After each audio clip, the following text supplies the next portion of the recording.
बोले मतलब? बोले पानी पिया है, प्रसाद भी पा लीजिए मेरे घर का, एक साथ कर लीजिएगा प्रायश्चित उसका।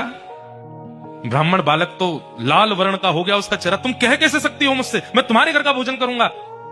वैश्या बोली कितने दिन हो गए आपको घर से निकले? बोले 3 दिन हो गए। कुछ पाया? बोले नहीं पाया। अब पाप का बाप पता नहीं कल मिले परसों मिले, कब मिलेगा, कब तक भूखे रहोगे आप? कुछ पा लीजिए। मैं कहीं और पालूंगा, तेरे घर का नहीं पाऊंगा। इतने दिन से आप अकेले घूम रहे हैं, आपके पास धन भी नहीं होगा। मेरे घर अगर आप प्रसाद पाएंगे तो मैं दक्षिणा में 5 सोने की मोहर आपको प्रदान करूंगी, और फिर बाद में प्रायश्चित तो आप कर ही लोगे। कम से कम 4-5 दिन के लिए कुछ हो तो जाएगा आप पे व्यवस्था। 5 सोने की मोहर।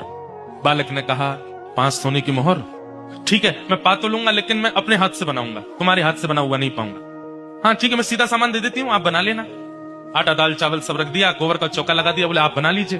बालक, ब्राह्मण बालक जैसे ही बैठा बनाने के लिए, वैश्या आई आकर के बोली मुझे बहुत कष्ट हो रहा है, मैं देख नहीं पा रही हूँ, आप मेरे सामने बैठ के अपने हाथ से बना रहे हैं। मैं 5 की जगह 10 सोने की मोहर दक्षिणा में दे दूंगी, मुझे बनाने दीजिए ना, ये अवसर मुझे कब मिलेगा? ठीक है तुम बना लो, लेकिन गंगा जल में बनाना। ठीक है, प्रसाद बनाया, बना करके थाली में परोस दिया। ब्राह्मण जैसे ही पाने के लिए बैठे, वैश्या ने कहा आपकी आज्ञा हो तो एक कवल में अपने हाथ से तोड़ के खिलाऊं आपको, अपने हाथ से। अब मुझ पर तो भूले भटके की कृपा होगी आपकी, जानबूझ के तो आप मेरे घर आओगे नहीं, अब आ ही गए हो तो इतना भी मुझे सौभाग्य दे दो, एक ब्राह्मण को मैं अपने हाथ से खिलाऊं। ब्राह्मण बालक बोला तुम कैसे सोच सकती हो, तुम्हारे हाथ से कैसे पाऊंगा मैं? अब मेरे घर का पानी नहीं पी सकते, भोजन नहीं कर सकते, मेरे हाथ का बना नहीं खा सकते, ये सब तो हो ही गया, तो मेरे हाथ से भी खा लो। ब्राह्मण बोले बिल्कुल नहीं, 15 सोने की मोहर दूंगी दक्षिणा में, मेरे हाथ से पालो।